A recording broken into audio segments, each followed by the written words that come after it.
Hey, people are going back to the movies this summer. Spider-Man is knocking it out of the park in addition to the Christopher Nolan movie, The Odyssey. Odyssey. Yeah. Go figure, like a Greek poem, like that's a zillion years old. Yeah, Being the number been like, done a million times, and now at the beginning when Matt Damon says, "I wanna go home," I kind of felt the same way, but lots of people are loving that movie, and there are more great movies coming this fall, and who better to tell us about it from than our Southampton Playhouse. Yeah. only IMAX. Thanks for setting me up by dissing Odyssey, our big hit of the summer. Like, By the way, that is not the donor. It's made a lot of money. Yeah, Money. Can I tell you, McCuddy, I don't like he and I usually Most like Disclosure Day. I did like Disclosure. And you know what? A lot of other people did too. It's been a great summer for movies. He said Disclosure Day was this. I thought it was great. It reminded me of Close Encounters. Go by. Very philosophical, but Odyssey, I mean, look, yes, based on a 3,000-year-old epic poem. It's the original blockbuster, and it's actually fairly faithful. I mean, Nolan used all practical effects. They look amazing on our IMAX screen. Right. And then Spider-Man swung into action with the biggest opening weekend of all That time. stunned me. So we packed, man. But you remember that Spider-Man a few years ago with what's his name was dying on the vine. The one. So we've had a the previous bites. the previous Spider-Man, After Guire. the second one. Well, there was Andrew Garfield. Andrew Garfield. Yeah. They kind of like they were, and then This century has given us a lot of people in that suit, and now we have an animated Spider-Verse franchise. which is supposed to be great. It's great. But Tom Holland really sort of resurrected the Spider-Man franchise. Yeah. He really embodies the character well. So what are you most looking forward to this fall? Well, the fall is interesting because Odyssey has loomed so large. I think because of Oscar season tends to start that, and then we're going to hear more about it throughout the year.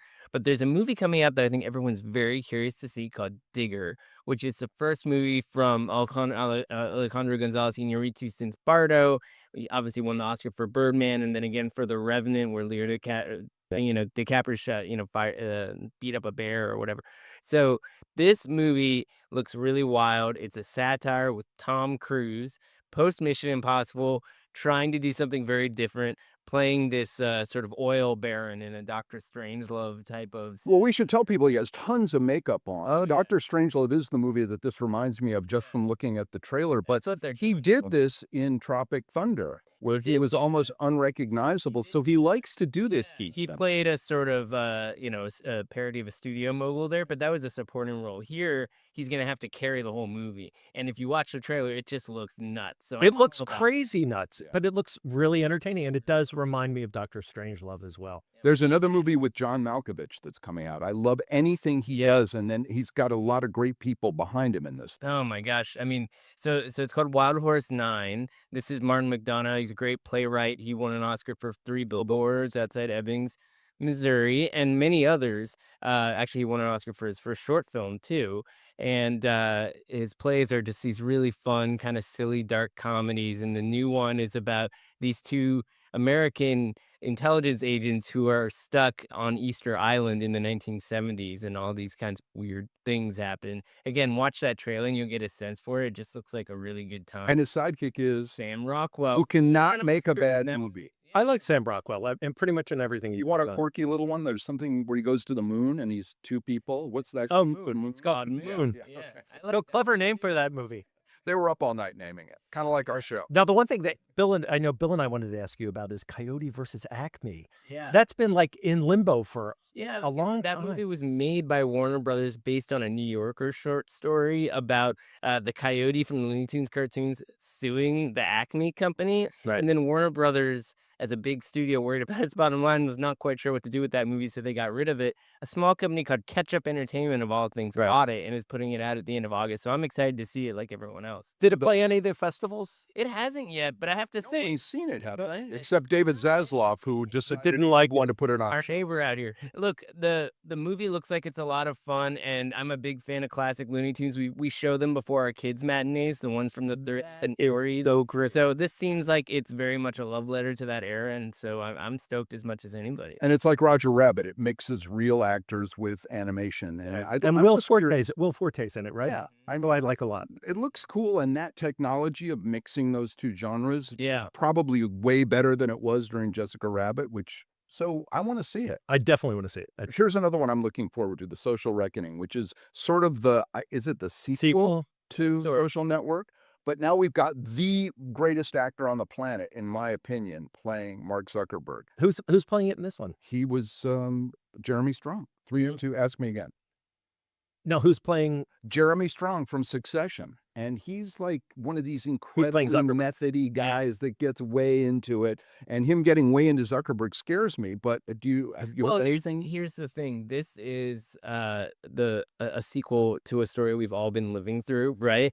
And when The Social Network came out more than 15 years ago with Jesse Eisenberg as Zuckerberg, he was sort of this folk hero of sorts, this kid who just changed up That's the a great world, point, right? actually. Yeah. Now he's a villain. Right. Yeah. So we have to see if we can follow this character into this totally different side of the timeline. And I'm as curious as anybody else. I mean, it's certainly a complicated subject and everyone's got opinions about it. And Aaron Sorkin is maybe one of the greatest screenwriters on the planet right now, I Yeah, think. he digs into things and does his research. And he certainly did it with Social Network when he won the Oscar for that script. By the way, Aaron Sorkin, he did do that TV show, The Newsroom, which was, and you and I both worked in a newsroom. People do not speak that articulately He has in to a be in the West newsroom. Wing, and not all politicians speak that. You can't stand still in an Aaron Sorkin. I mean, but everyone was so articulate. Walking into Everyone was so walking into- articulate in newsroom. I'm like, oh my God, I never worked in a newsroom where people walked around like in a philosophical. Movies are proof. fantasies. It was more Yeah.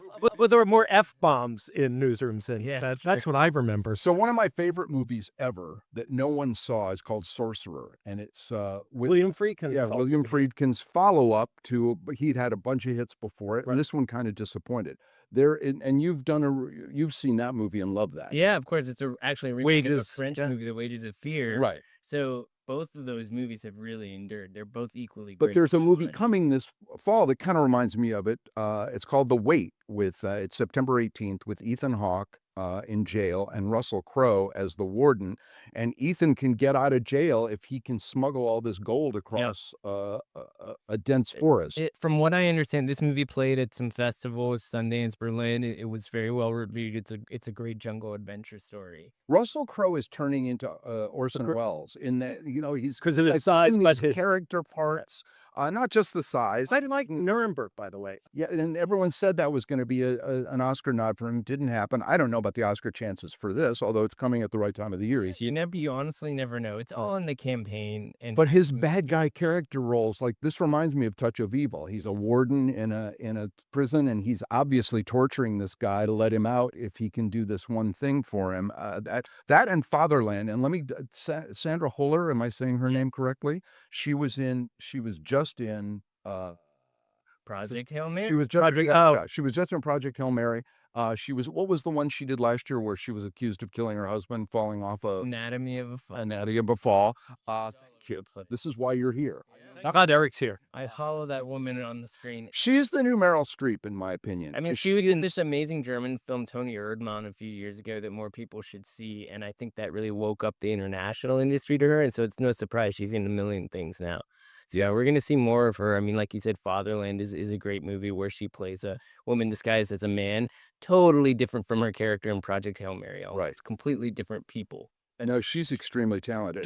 In a question for you, Eric, do Academy Awards really make a difference to a film success like they used to, say, 20 They years ago? don't. Well, if we're going to compare it to 20 years ago, nothing is the same, right? Right. But it certainly helps, right? The reason why movies are front runners for Oscars is usually because of a campaign. If they're campaigning, they see value in it. Sometimes it's for the actor to elevate their career. Sometimes it's for the studio, like Warner Brothers getting one battle after another into the Oscars and winning Best Picture made it worthwhile to spend a lot of money on this kind of wild director-driven action movie. So Right. it really depends, but it's certainly fun for us to follow along. And so they're not allowed to spend as much money in some of that campaigning now. So in 20 years ago, as you mentioned, they were wining and dining everybody, sending them lavish gifts, especially if you were in the Golden Globes. And now they're not doing that as much. So It's a heavily regulated business, but there's still a lot of ways to cheat your way to the top, like everything else in Hollywood. Interesting. and there's something like 10 or 11,000 members voting now, as opposed to a few years ago when it was 5,500. And they're really making an effort to get more inclusion in there. It's getting not only more diverse, but it's getting younger. It's getting more international. And that's why when you see the 10 Best Picture nominees, because you can have 10 instead of 5 now, it's a nice range of stuff. So you'll probably see some of the bigger movies. I mean, even Project Hail Mary could get in there, but we're going to probably see some surprises on the international front as well. And where do you watch the Oscars? by your side on the stage, roasting you for 3.5 hours. We as our surprised audience you watched. on the big screen. It wasn't IMAX, but we watched the Oscars. It was a lot. Oh, I was going to say, I don't know if I want to see Bill on the big screen. Yeah. No one. That was a good time, and I had an Oscar there from 1941. The movie Gary Cooper won. Oh, that's how cool is that? Right? So also, in addition to new films, you guys do a lot of revivals. We do. Before we go, what's any good upcoming revivals I need to see? Well, in August, we've got a few things going. We have our Comedy Canon series where comedians introduce classic comedies, and we're doing Three Amigos this month. We've got our Tuesday Tunes, which is musicals on Tuesdays. I'm really excited for Sweet Charity on August wow. 5th. Very controversial because Fosse directed, am I right? His first one. He directed Sweet Charity, and when it came out, a lot of the choreography was sort of blasted for being borderline obscene, if I'm And correct. was so great. And it's just so satisfying. And Cy Coleman, who got an Oscar nomination, his widow, Shelby Coleman's going to be there because she lives out here to talk. Oh, I love Cy Coleman. When in Rome, go listen to that on YouTube, kids. Where does everyone get more information about Southampton Playhouse? SouthamptonPlayhouse.com. Subscribe to my email newsletter, the Playhouse Post, and then you'll have my email so you can hassle me with your ideas anytime. Awesome. Eric Kohn, thank you. Bill McCuddy, Yeah. thanks for Coming attraction today was the one and only Eric Kohn. and Bill McCuddy, thanks for driving the ship today. And that's it. That's it. We're done. Cut.